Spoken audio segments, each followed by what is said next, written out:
Leo nitazungumzia sababu 6 zinazopelekea ugonjwa wa kisukari unachelewa kugundulika. Kwa nini watu wengi wanachelewa sana kugundua ugonjwa wa kisukari? Wengine anagundua ugonjwa wa kisukari ndani ya mwezi wake wa kwanza, tayari figo zake zina shida. Wengine tayari ndani ya miezi yake miwili ya mwanzo ameshapoteza mguu. Mwingine ameshapata stroke. Mfano wa bibi yangu mimi ambaye story yake imenihamasisha sana kuja na hii movement itakomeza kisukari. Yeye miezi yake miwili ya mwanzo ilitosha kabisa kupoteza vidole na kupoteza mguu. Huwezi kuniambia kwamba huyo mtu tatizo limeanza ndani ya miezi hiyo miwili.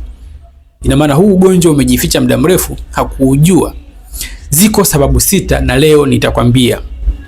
Sababu ya kwanza inayopelekea ugonjwa wa kisukari unachelewa sana kugundulika ni dalili zake huwa ni za kawaida sana. Rudi kwenye masomo yangu ya nyuma. Dalili za sukari zile za awali kabisa ni zile ambazo unaweza kujiona ni hali ya kawaida tu. Kwa mfano kuchoka sana, kuishiwa nguvu sometimes, unamaliza kula unapata usingizi mzito, mara sijui ngozi inaanza kuwa na visunzua shingoni, weusi kwenye kwapa. Yani ni huwezi kuona kama ni kitu serious.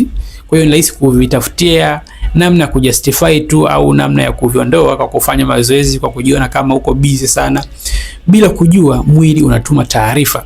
Hizo ni warning signs kwamba mwili wako umeanza kuathiriwa na sukari. Sababu ya pili inayopelekea hili tatizo ni kwamba watu wengi hatuna utaratibu wa kujipima, hatuna utaratibu wa kufuatilia afya zetu.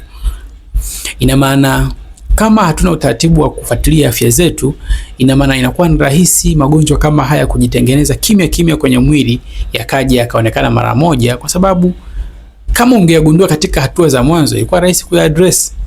Lakini kwa vile hatuna utaratibu wa kufuatilia afya zetu, basi inakuwa rahisi sana ugonjwa kuweza kutengeneza mizizi na ukaonekana umeshakuwa mkubwa, umeshakuwa sugu zaidi. Sababu ya tatu inayopelekea ugonjwa huu kugundulika late, kwa kuchelewa sana, ni hakunaga maumivu makali katika hatua za mwanzo.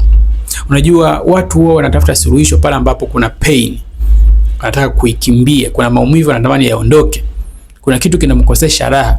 Sasa zile dalili ambazo zinatokea kawaida, zinatokea mwanzoni, huwa ni za kawaida tu. Ukikosa hamu ya tendo la ndoa, ile kutafuta booster tu ukatumia ili uweze kushiriki vizuri.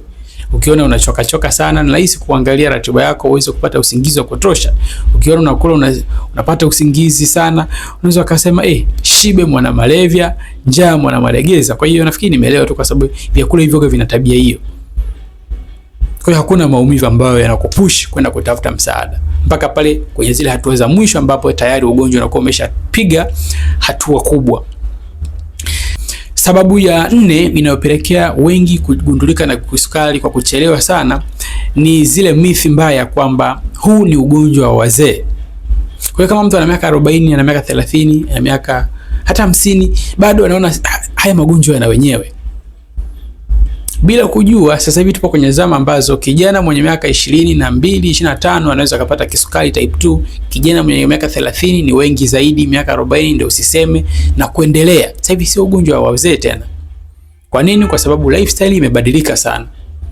Kwa hii inapelekea watu wengi wana delay, bado kijana, haya magonjwa yana wenyewe.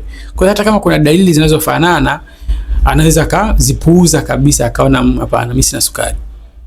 Sababu nyingine ni kwamba ugonjwa huwa unaficha dalili.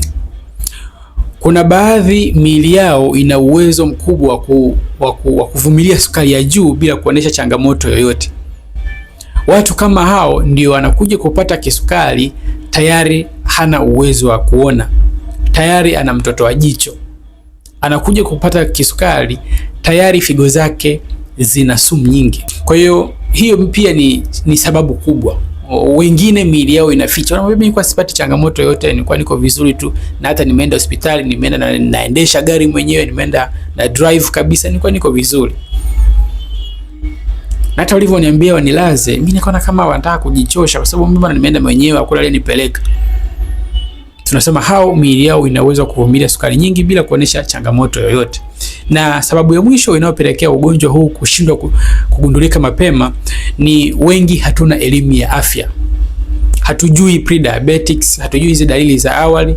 Kwa hiyo hata mtu akikwambia hizi zinaweza kuwa ni ishara fulani. Kwa mfano, nilitoa mfano juzi, kuna mzee mmoja nilimwona na dalili zote za upinzani wa insulin.